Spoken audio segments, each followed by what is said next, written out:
I want to wrap up with your Supra story with the roof flying off. You were, what, 16 going down the freeway in a Supra? So I was very fortunate that I had a grandmother who bought all her grandkids really nice cars. So in the mid-'80s, having a Supra was like, that was an exotic car. And people used to say, oh, how's your dad's car? Or, that's your dad's car. And my father was a car guy, so he was the one picking out the cars. So we were very, very fortunate that my grandmother said, I want to buy each grandkid a car. And my father, literally, my father went to the Phoenix Auto Show. He was in Arizona visiting my brother. He went to Phoenix Auto Show and he bought the car off the floor. It was actually the auto show demo. The car wasn't even out yet. And I didn't even know what it was. And I come home and everyone's like, this is like the greatest car, whatever. So anyway, I had this car. It was a Supra Turbo Targa, 1986 and a half, which is kind of like the early, I don't know if it's called a Gen 2, I think. Very desirable car now. Oh yeah, I'm actually looking. I keep looking for one. They're all crazy high mileage. But I've subsequently owned. I own the '94, and I own the current one, which is a really cool car. But so I had this car. The Targa top was a cool innovation, even though the windshield moved back and forth while you drove. But it had 4 bolts on it. You had with a ratchet. You had to ratchet off. Well, my buddies and I at the time, obviously there were cell phones just starting, and you had a curly Q antenna on your car. And if you had a curly Q antenna on your car, you were like cool. Well, I couldn't afford a phone. My parents weren't giving me a phone, whatever. So I had a fake curly Q antenna on my car, and on the back just stuck. They sold them at the car wash. Yeah, just stuck to the window.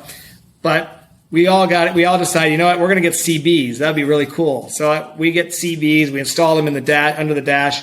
And they made a CB antenna that looked like a cellular antenna. So I'm like, oh, this is the greatest thing on earth. So we wire the CB in. I fished this whole wire up through all the A-pillar and underneath the molding. And I clip it to the Targa top because it's the only place you could clip it to because it had like a clip with a little screw on it. So I clip it to there and we get the whole thing wired up. We're actually like at a audio visual, place. It was like, I forgot what it's called. It was a famous place in Detroit. I'm blanking on the name. Yeah. What is that place called? Mickey Shores? Yes. It was Mickey Shores. It was Mickey Shores. So get the whole thing wired up. We're all hyped on it. We're talking to my buddy on the CB. It's all working. It's great. And I leave that place. I hop on I-75 and I'm driving along.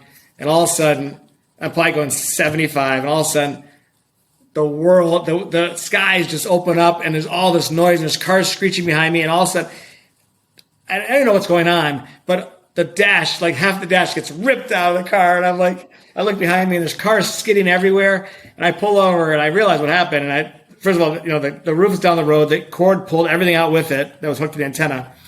And this car is like going crazy. And I'm running down the freeway and I think I was crying. I'm running down the freeway and I go pick it up and the Targa top is mangled. Okay. So the end of the story is, so I'm driving home thinking, how am I tell my dad that this happened?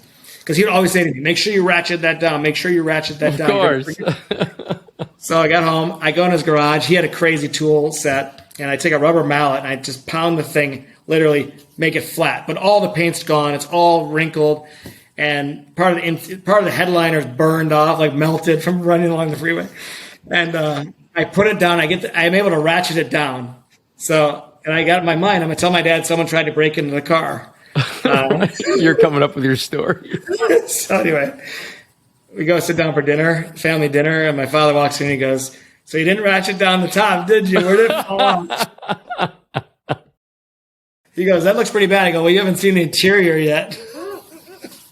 That was one of my more memorable stories. I mean, we've had lots of those stories. That was sort of the craziest one. My father has stories from the early days of just crazy stories of backing out of driveways where leaving the door open and the cars coming by and just taking the door off and then driving for weeks with no door, like stuff like that, which you don't do nowadays.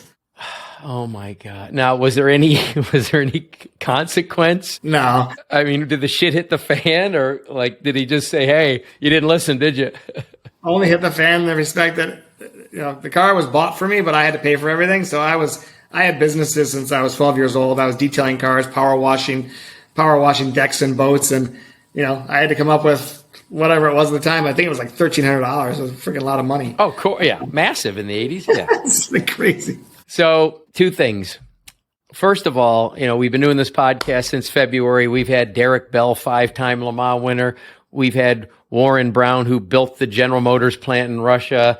We've had some interesting people. I think that's my favorite story.